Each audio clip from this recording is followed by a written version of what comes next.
Welcome to day 17 and happy Valentine's Day, everyone. Press availability, and we appreciate your following us. And with that, we had a great time on the session. I'm going to give some time to Senator Henderson because we've got kind of a special event this afternoon, a time certain.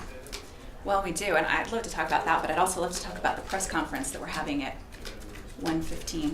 Well, let's do that too. Okay. Yeah. You can do them both, I think. Okay, great. Well, at 1:15, we're actually going to be announcing the artist that's been selected to sculpt the Martha Hughes Cannon statue. Oh, wow. And we've asked all 25 female legislators in the 63rd legislature are going to be joining us for that press conference. So it'll be kind of cool. 1:15. At 1:15. Okay. Yes. Everyone's welcome. Yes. Even the male legislators are welcome. They want to be there. Especially the male. Of course. So we support it, so thank you. Well, so I was going to present something to the Democratic caucus today, but was told I could still come present, but there will only be 2 people in there. Yeah. Okay. All right. Yeah, I figured Ann and I might not be missed that much, but in the Democrat caucuses, they'll be missed a lot. Senator Reeby, any comments? No. No, it's exciting that we're going to have this statue being presented, and exciting to recognize the women in our legislature. Okay. And then, 2:15. So we're all wearing yellow roses today because that is the symbol of women's suffrage. And I'm late because I had a tough time putting mine on, but I got it. So yellow roses became the symbol of women's suffrage in 1920 in Tennessee, when they became the last state to ratify the 19th Amendment. And today actually marks the 149th anniversary of the first women in the nation voting here in Utah. Today, February 14th, 1870. Wow. So that's why we're doing the yellow roses, and I thought it was Valentine's Day, but it's another day. Yeah. So this afternoon we're doing a time certain.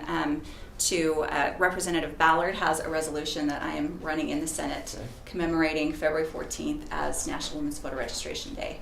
Wow. Because of our historical leadership, I guess, in women's suffrage, and the fact that voter turnout has actually dropped from 5, or I think we were at the 5th in 1980, and now we're like 39th.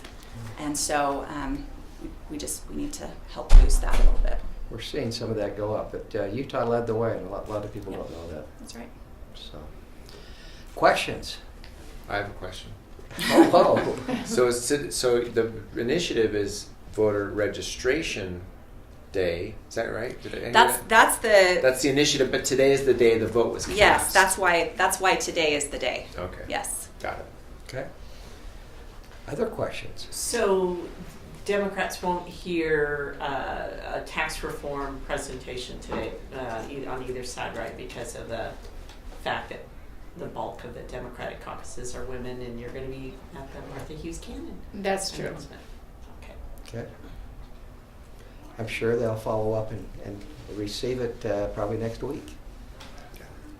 Okay. Any other questions? A great day. Been a fun day.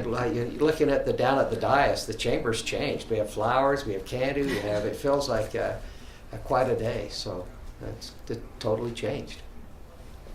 Much beautiful, and everybody's got yellow roses on, so totally different chamber. Thanks for coming. Yeah, thanks. Unless you want to stay, you're welcome to stay. I got to slip out and go talk I heard to you some had ladies. to slip out, so, but yep. We'll see you. Thank you. Thanks for being here, Senator Henderson. Do we have other questions? Can you talk about the tax reform presentation you expect to get today? How much you expect to hear about this at this point? Is it ready to go? I understand it's got quite a bit of work left, but It does, and I'd be happy to talk some about it, and maybe Senator Hammert or others will have some input. But we talked a little bit in the past about what's in the 60s or 70s, 70% or 80% of our GDP was created by objects, things we buy, cars, furniture. And now we know it's at 40. But one thing we haven't talked about a lot is our state budget. And as you know, majority of, the income tax portion of our state budget is dedicated to education. in a few years ago, and I can't remember the year, I probably should have listened to Jonathan Ball a little closer, but income tax and the general fund were basically tied. They were the same amount. And today, it's substantially different. Like 30%. These numbers are going to be a little bit off, but Yeah, it's I'm like. looking, I'm trying to remember. These It's are like- by memory. We'll yeah. try to get you good numbers, and Andrea, maybe you can help us with them. But it's something along the lines of like 30% of revenues coming to the general fund through the sales tax. And then Income tax is like 47%, and the other ones are ancillary taxes. Yeah, but it's imbalanced, and so when you have a constitutional amendment that education funds are dedicated, or high income tax is dedicated to education, it will become difficult to fund the remainder of the state if we don't see growth in our general fund. And in the past, we've been able to fund higher education some of it out of general fund and some of it out of the education or income tax. And we're finding that the ability to shift is going away because we don't have any more headroom to shift it. So we've got a crisis coming at us. And I think we'll have a discussion. I'll say it one more time. I'm not sure we know the solution, but we want to make sure everybody understands the magnitude of the problem, because it is a big problem. So go ahead. And just to put it in perspective, so general fund is where we fund all government services. And our favorite bill of the session about Medicaid is, we appropriated some money to go to fund, Medicaid expansion. That all came out of the general fund. So all those types of things come out of the general fund. So if the general fund is declining, over time, all of those government services that we feel like are important, it's harder and harder to pay for them as time goes on. And as you're looking at the base you're taxing, that the sales tax is currently coming from, if that's declining year over year, it's growing, but if it's declining as a percentage of the economy year over year, you can't just keep raising that rate, right? You're raising a rate on a declining revenue stream, and so we have to solve the revenue stream problem to set ourselves up so years down the road, we're not saying, we need to change we need to make other more drastic changes to address the problem. Senator Stevens. Just a comment on this.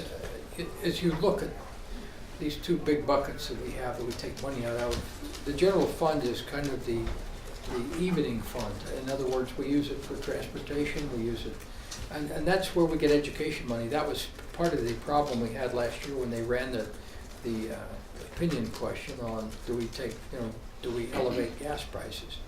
Well, part of the issue is that we can either take money out of the general fund and put it in transportation, or we can put it in education, or we can get a dedicated tax stream to go to education or to transportation. And then we would have more money that we'd have be flexible with that we could take care of education needs.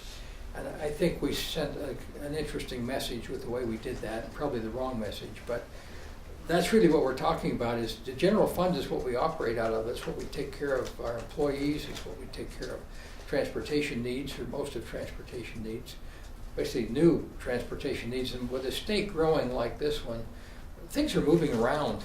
We're not running, we've got a lot of different needs, and they're different than they were 10 years ago. And 10 years from now, the only thing I'm sure we'll need is better transportation and more water. And we need to make sure we take care of those in these tax changes we're doing. So, yeah, go ahead, Lisa. I was just going to ask, how likely, President, do you think it is that there'll be action this session on solving this problem? It's a big lift. I know both the Senate and the House have been working behind the scenes on this, but I hear a bill maybe a week out, or maybe more. So are you going to have time to do all this? I don't want to predict the outcome, but I will predict the effort. We're going to go after it and give everything we can. And I've said before, you don't get a Hail Mary's never been caught that hasn't been thrown. And you remember that. And we're going to throw it, and we're going to go after it hard. And we'll see if by the end of the session it's caught. Are there any consensus building around the categories of services that would be taxed, or the things that might be added or taken away? You know, I think there's been discussion by everyone. I don't think there's been any consensus yet. So I think that's probably still just being discussed. So to predict that would be very difficult. But I will predict something that I've talked about before, we've talked about before collectively, is that we've experienced a great economic growth in Utah. And a lot of that is because we've tried to be very smart about our tax policy. And we've tried not to tax inputs. And again, if you had 100% input on any product, if you were making cabinets and your wood and your hinges and everything else that went into that cabinet had sales tax on it, your cabinets would be 6% higher because you'd paid that sales tax, your cost of goods sold. And you'd be competing with a company maybe in Nevada or France or somewhere else that doesn't have that sales tax burden on it, so you'd be at a 6% disadvantage. And we don't want to do that. We do not want to tax inputs. We want to maintain a very vibrant manufacturing economy. We want to make sure that we, as we do any type of tax change, that we tax outputs or the final product rather than inputs and some of the costs of making things. Because we want our businesses to become competitive, because simple principle that when our businesses do well, they hire people. And when they hire people and when they do well, those people in the businesses pay more taxes. And it actually gives us the stability and revenue we need to function both privately and as a state and for public sector. So I can predict that we won't probably tax. We'll do our best not to tax inputs. Okay. What do you expect in caucus? Are you looking for some direction from members about what's been done so far, what to do as far as exemptions and services to be taxed? I think most of the time today, and help me if you see it differently, we're going to be talking and making sure we understand the problem. Because if you don't understand the problem, you're probably not going to be motivated to fix it. And we'd like the public to understand the problem so that they are with us in the motivation and support for us to fix it. Because it's going to be difficult. How do you get the public on board? We're talking to you. Okay? That's your assignment, Lisa. So, Well, tell me help what you're going to tax, and I'll ask them if they like it. All right. Yeah, we can send that out today. I mean, can I just say, oh, you're smooth. I mean, A lot of people on board. at this point, we're still pretty high level. We understand, we've talked about the problem. We've talked about a process, right, which is expand the base. But the details haven't been worked out yet. That's the heavy lift that still has to occur. And I'd say, we recognize that there's some philosophies, like the president articulated one philosophy that's important to Utah: don't tax inputs as much as possible. There's other philosophies that are just as important, which are, it's got to be practical, right? It's got to be enforceable. It's got to be something where they can pay the tax, collect and remix the tax.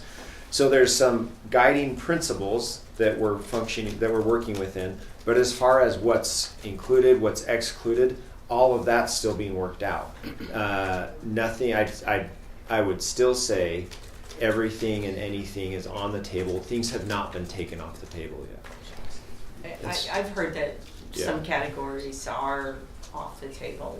The real estate transactions. You know more than I do then. Yeah, we haven't heard that. So you know more than I do. So those If are, I'm that's- sure if- they've been talked about, Yeah. but we haven't heard anything that's final. Yeah. And by the way, our budget is tight, so we're looking for volunteers to help us with this. If anybody here wants to, volunteer, we'll take all the help we can We get. may put Oh, a so can we collection sit in on day. the meetings? That'd be great. We may put a collection day. So with question one, it's Go kind of ahead. interesting to try to build some elasticity into our education system, and we appreciate how, as educators, that we are looking to keep the general fund as consistent as possible. As a teacher in a classroom, it is really hard when we fluctuate and funding comes and goes, so that is appreciated, that we're looking to make a more stable funding source for education. And Senator Reeby, on this broader topic of tax reform, is this something that the Democratic caucuses are on board with, or are on the same page as the majority? Well, we don't really know where we're at yet, so it's hard to. But conceptually, and talking about some of these imbalances, is that something the Democrats are looking at? We're kind of all not together on that just yet because we don't really know where we're going with it. So. And What about the concept of taxing services? Is that something Democrats support if it leads to a more balanced? We'd have to know which services. So that's the sticking point, isn't it? Sounds like we're tied at the hip on that one. We want to know which services too. But I will always say services are taxed, just not all of them. That blanket statement of taxing services, Yeah. it's a Spoken by a it service bothers provider. me because Who is I taxed. provide services and I collect and remit taxes. So Keep reminding us. All right. Is there a list available of what services are taxed now? And probably from the tax commission, you can probably get one. Yeah. I mean, is there one? I haven't seen one you're that's that working with? I haven't explicit. seen Yeah. one, but good Yeah. question. Maybe we ought to Yeah. ask for one. Yeah, that'd be helpful. If you get one, send it our way too. Yeah, we Yeah. will. Yeah. We'll bring in the sheet and be happy to share that. That'd be a At good some one for you point to that's have. going to be there. Because there really are very, very few services that are subject to I know sales we've been taxes singled now. out. We've been singled out. You feel picked on? Yeah. Okay. All right. Any other questions? We've got it's caucus today, isn't it? No, Yes. Yes. it is. Caucus So today. we're headed to caucus. So we'll Do probably you know talk to what's you on, after. besides taxes, anything else on the agenda? I saw Senator Vickers come and go. We've got a fairly decent caucus agenda today. Mark, do you know? Tax reform.